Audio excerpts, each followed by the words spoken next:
දරා ගන්න පුරුදු වෙන්න. ඒකටනේ මේ ධර්මයක් තියෙන්නේ. අපි දරාගෙන ඉන්නේ මොකෙන්? ධර්මයේ. දුක් විඳින අපිට සැප විඳින්න වෙයි, සැප විඳින අපිට දුක් විඳින්න වෙයි. ජීවිතේ දවසක් එනවා මරණානුස්සති කමඨහං දේශනාවේ බුදුහාමුදුරුවෝ උගන්වනවා. ඔය මේ ඉඳගෙන ඉන්න විදිහට නෙමෙයි සමහර විට හෙට ඉඳ වෙන්නේ. ඒ හින්දා දරා ගන්න පුරුදු වෙන්න. අර මතකද දැන් අවුරුදු 2ක් විතර ඇති දක්ෂ ව්‍යාපාරිකයෙක් තාත්තා කෙනෙක් කෝටි ගාණක බිස්නස් එකකට එළියට බැස්සා. බහින්නකොට ගෙදර හිටපු පොඩි එකා ගල් කැටයක් අරගෙන කාර් එකේ අතුල්ලනවා. තාත්තා ඩිකිය ඇරලා ඩිකියට දැම්මේ බ්‍රීෆ් කේස් එක. ඩිකිය තිබ්බා වීල් බ්‍රෂ් එක. පොඩි එකා ගල් කැටෙන් අතුල්ලනවා කාර් එක. කේන්තිය කොච්චර ආවද කියනවනම් අර වීල් බ්‍රෂ් එක අරගෙන කොල්ලට ගැහුවා. දමලා ගැහුවා. පොඩි එකා කරන සමහරක් දේවල් දිහා බලලා සතුටු වෙලා නැද්ද තාත්තලා? එහෙමනේ. ප්‍රතිරූප ගොඩ නගන්න එපා. මේ වචනේ නම් කියන්න පුළුවන් පැය 4ක් විතර. මේවා හරි මධ්‍යස්ථ වෙන්න. දුකක් ඇති වෙනවා නම් පින්නතුනේ, ප්‍රශ්නයක් ඇති වෙනවා නම් මැදිහත් නොවීමේ නිසා නෙමෙයිද?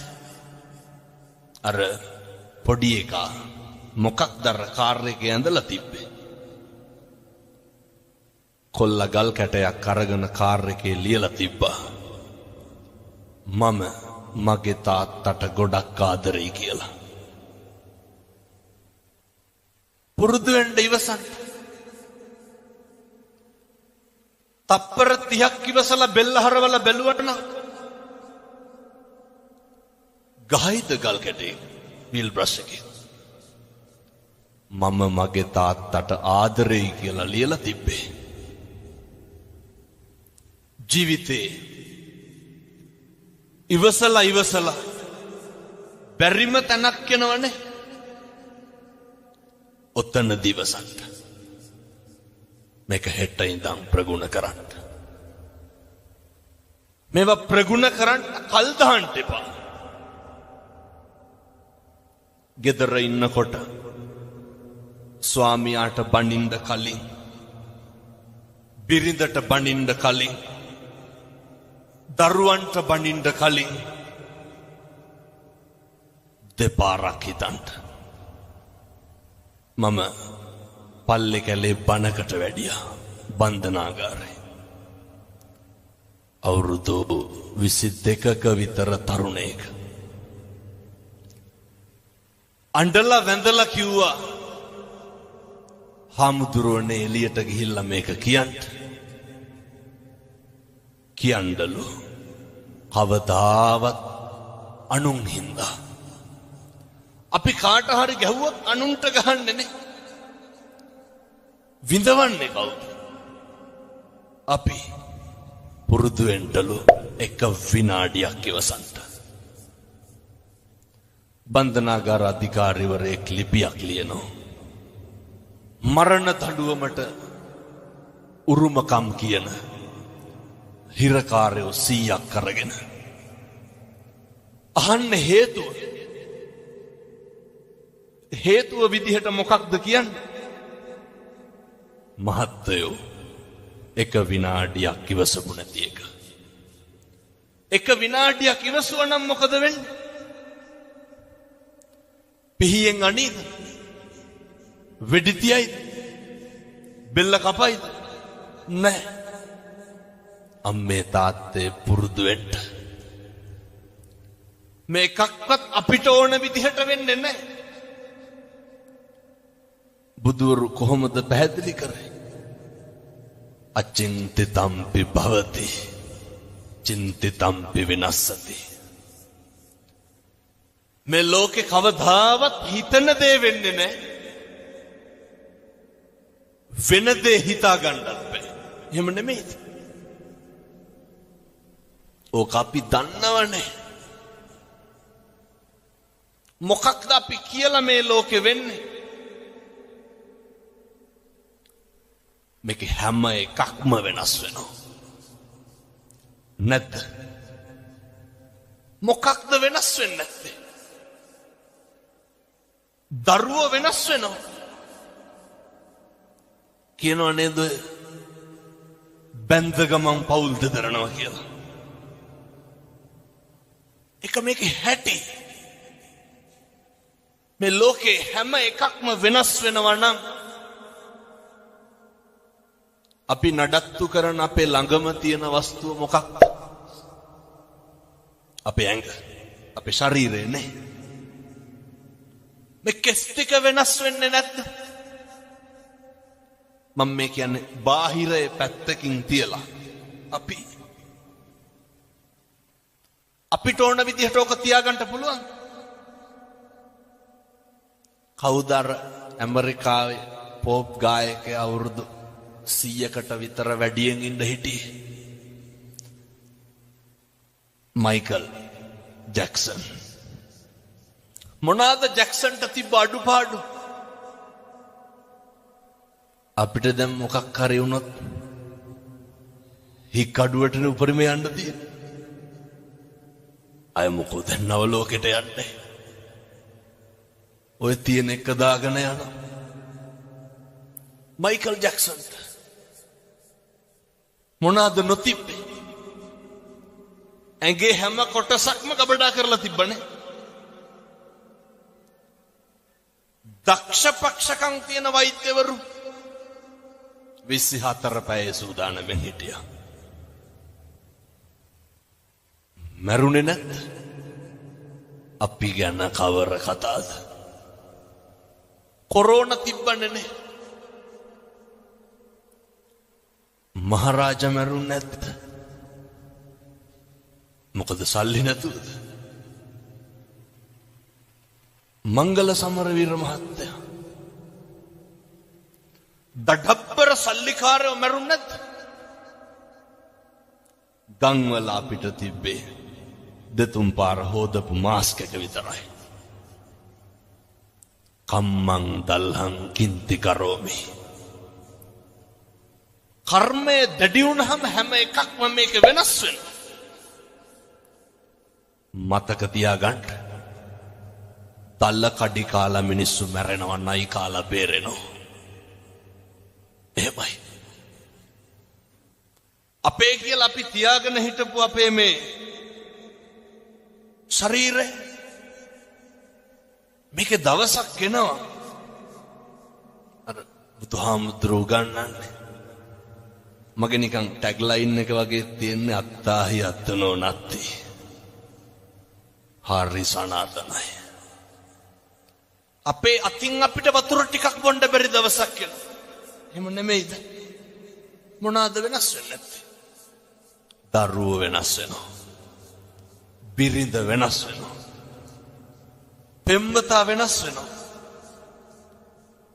බාහිර ලෝකයේ කවර කතාද මමත් වෙනස් වෙනකොට. ඒ හින්දා කිසිම දෙයක් ගැන අධිතක්සේරුවෙන් ඉන්න එපා.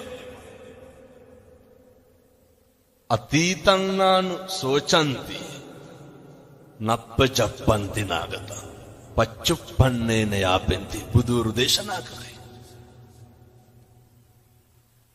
අතීතය ගැන හිතලා දුක් වෙන්න එපා. අතීතේ හිරකාරයෙක් වෙන්න නරකයි. ඔය මේ පින්නතුන්ගේ නැද්ද ජීවිතේ අතීතයට ගියොත් නිවැරදි කරන්න මොකක් හරි.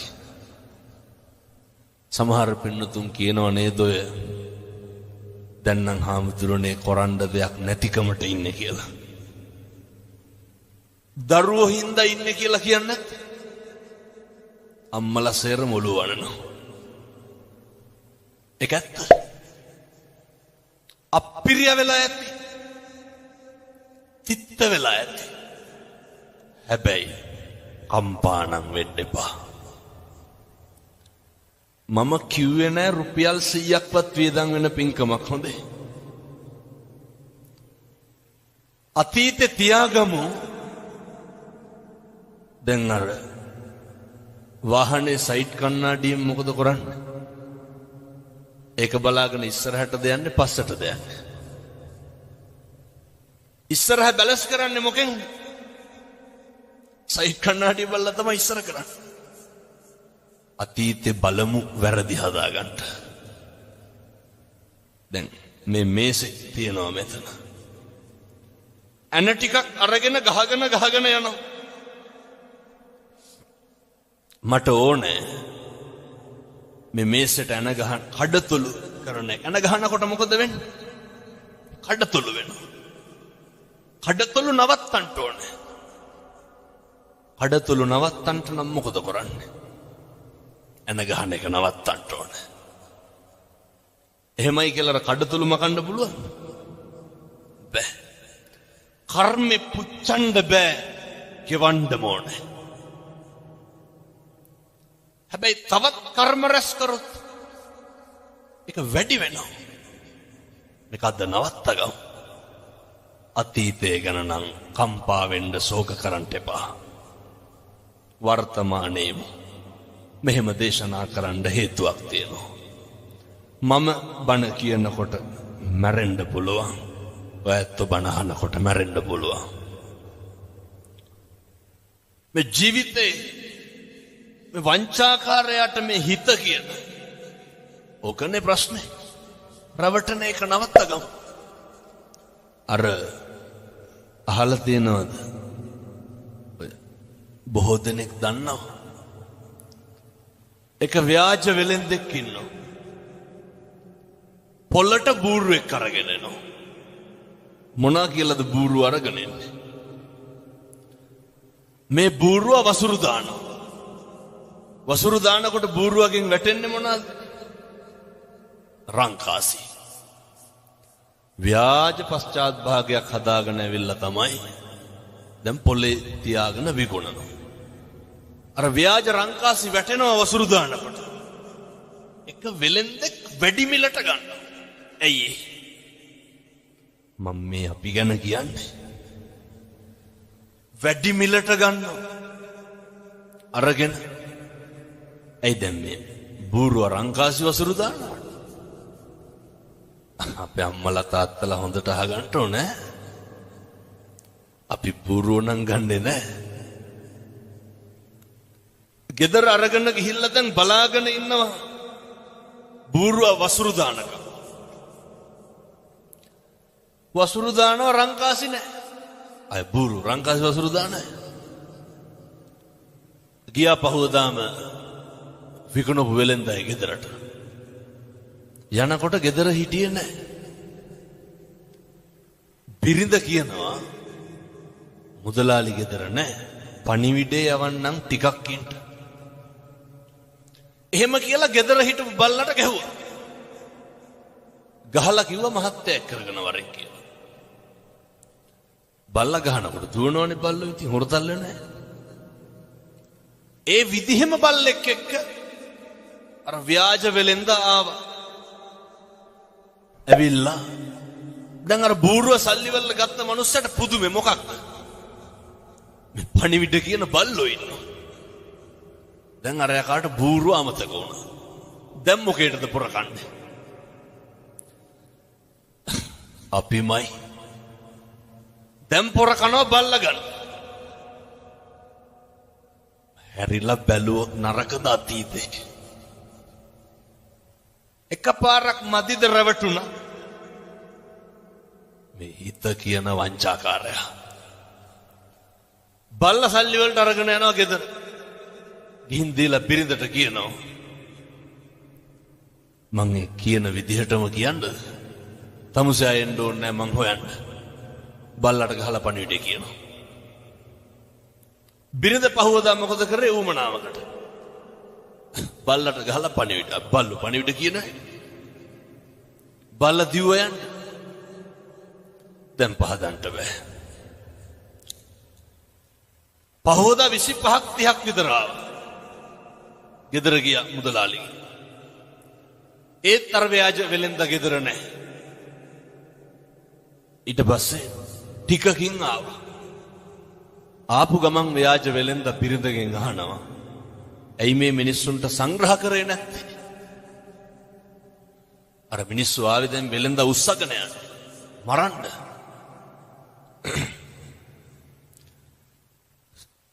සංග්‍රහ කරේ නැත්තේ ඇයි කියලා අහන්න ගමන්ම ව්‍යාජ වෙලෙන්ද මොකද කරන්නේ? ව්‍යාජ පිහියකින් බිරිඳගේ බෙල්ල කපනවා. ව්‍යාජයි හොඳේ. අර ගෑනිත් වැටෙනවා. අර ආපු මිනිස්සු සේරම තක්කු මුක් වෙනවා. මොකේද? බෙල්ල කැපුවානේ. අහනවා ඇයි මැරුවේ? නෑ මට කේන්ති ගියා ඔය කට්ටියට සලකපු නැති හින්දා. දැන් මිනිස්සු අහන දැන් කොහොමද පණ ගන්න? ඒකට බය වෙන්න එපා. මං ගාව නලාවක් තියෙනවා. නලාව ගහපු ගමන් එනවා පණ එනවා. බොරුවටනේ වැටුනේ. දෙපාරයි නලාව පිම්බි අර ගෑනු කෙනා නැගිට්ටා. දැන් ආපු සේරම පොර කනවා මොකේද? නලාව සල්ලි වලට ගන්න. පොර කාලා අරගෙන ගියා. ඔය අපේ තාත්තලාටත් හිතිලා නැද්ද එහෙම? කොච්චර කියලාද මේ අම්මලාට තෝ මරනවා කියලා. මේ පැතිවල එහෙම කියන්නේ නැතුව ඇති. මං කියන්නේ අනිත් පැතිවල ටිකක් තඩි ඔට්ටු තට්ටු වෙනවා වැඩි ගෙවල් වල. තාත්තලා කොච්චර කුණුහරුපෙන් බැලලා ඇද්දනේ. මං කියන්නේ එහෙමයි බොහෝ පිරිස්. මෙහෙම කියනකොට තාත්තලා හිතන නැති. ඕකේ අනිත් පැත්ත. කෙසේ හෝ වේවා නලාව අරගෙන ගෙදර ගියා.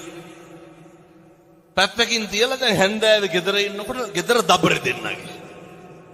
නලාවක් තියෙන එකේ බය වෙන්න දෙයක් නැහැනේ ගහලා මැරුවා. ටිකක් ඉඳලම පිඹින්නම් කියලා හිතලා අරගෙන පිඹිනවා. පිඹට මල කඳන් වලට පණ එන්නේ. බූරුවට රැවටුණා, බල්ලට රැවටුණා, නලාවට රැවටුණා. මුළු ගමම ගියා ව්‍යාජ වෙලෙන්ද හොයාගෙන. අරගෙන ගිහිල්ලා ගෝණියකට දාලා කට බැන්දා. ගමම යනවා දැන් ගම් මුහුදට විසිකන්න. යනකොට මහන්සියටත් එක්ක මග තියලා පොඩ්ඩක් බුදිය ගත්තා. ගෝණිය හේතු කරලා හරක් 300ක් දක්කගෙන වෙලෙන්දෙක් යනවා. එඬේරෙක් යනවා. මේ ගෝපල්ලා බලනවා දැන් අර මිනිස්සු බුදු ගෝණියක් තියෙන. කටල් ලෙහෙලා බැලුවා. ඇතුලේ කවුද හිටියේ? අර ව්‍යාජ වෙලෙන්ද.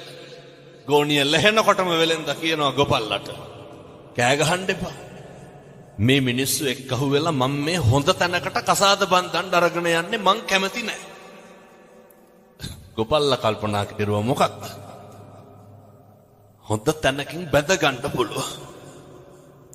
ඉවරයක් තියනවද මේ රැවටෙන එකේ? වහිනා වෙලා ඇහුවා වගේ නෙමෙයි හොඳේ හැදෙන්නත් ඕනේ.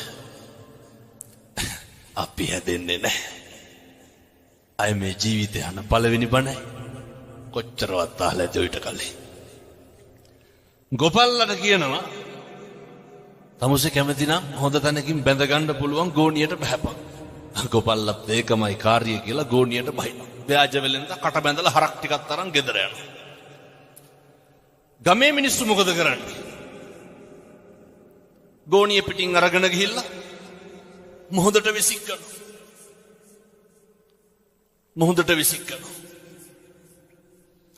මුහුදට විසිකලා පහු ගමට එනකොට මෙන්න අර ව්‍යාජ වෙලෙන්ද ඉන්නව හරක් 300ක් එක ගෙදර. ගමේ මිනිස්සුන්ට පුදුමේ. ගමේ මිනිස්සු අහනවා දැන් මුහුදට දාලා අපි කොහොමද දැන් මේ ගෙදර ඉන්නේ? ව්‍යාජ වෙලෙන්ද කට උල් කරලා කියනවා ඔයාලා මාව මුහුදට විසික්කා. මේ ශ්‍රියාකාන්තාව වැඩියා. මං වඩා ගත්තා. හරක් 300ක් එක ගොඩින් තිබ්බා. දැන් ගමේ උන් පොර කනවා මොකේද? ශ්‍රියාකාන්තාවගෙන් හරක් ගන්න. අහනවා ව්‍යාජ වෙලෙන්දගෙන් අපිටත් බැරිද අරන් ගන්න. ලැජ්ජ නැති හැටි. වෙලෙන්ද මොකද කියන්නේ? පුළුවන්. මුළු ගමම බස්සනවා ගෝණි වලට. කට බැඳලා ගිහිල්ලා මොහොතට දානවා. ඉතුරුනේ කවුද? ව්‍යාජ වෙලෙන්ද විතරයි. කවුද මේ ව්‍යාජ වෙලෙන්ද? මේ අපේ විඥානේ.